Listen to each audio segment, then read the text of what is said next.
શ્રીમદ ભગવદ્ ગીતામાં ભગવાન શ્રી કૃષ્ણ અર્જુનને કહે છે કે આ યોગ વિદ્યા સૌથી પહેલા મેં સૂર્યદેવને શીખવાડી. સૂર્યદેવે એના પુત્ર વૈવસ્વત મનુને શીખવાડી અને મનુએ એના પુત્ર ઇક્ષ્વાકુને શીખવાડી. આમ આ બધા રાજઋષિ આ યોગ વિદ્યાને જાણતા હતા, પણ સમય જતા ધીમે ધીમે આ બધું ભૂલાતું ગયું. આજે તું મારો પરમ ભક્ત છો. ભગવાન શ્રી કૃષ્ણ અર્જુનને કહે છે કે આજે તું મારો પરમ ભક્ત છો, તું મારો પરમ મિત્ર છો. એટલે આ યોગ વિદ્યા મેં તને શીખવાડી. અર્જુન ભગવાન શ્રી કૃષ્ણને કહે છે કે તમારો જન્મ તો હમણાં થોડા વર્ષો અગાઉ થયો. જ્યારે સૂર્યદેવનો જન્મ તો ઘણા સમય પહેલા થયો. તો પછી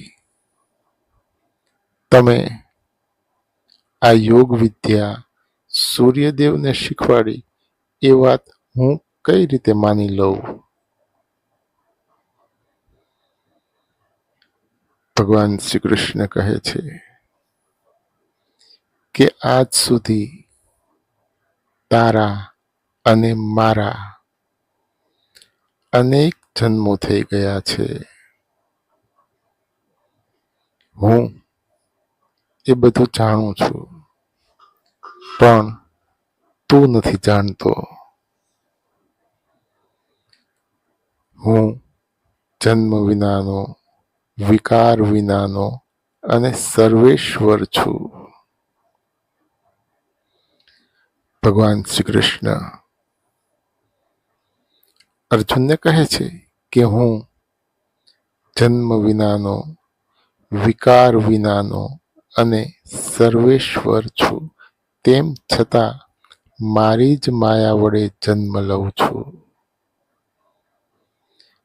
જ્યારે જ્યારે ધર્મની હાનિ અને અધર્મની વૃદ્ધિ થાય છે, જ્યારે જ્યારે આ પૃથ્વી ઉપર અધર્મ વધે છે, ત્યારે ત્યારે હું શરીર ધારણ કરું છું.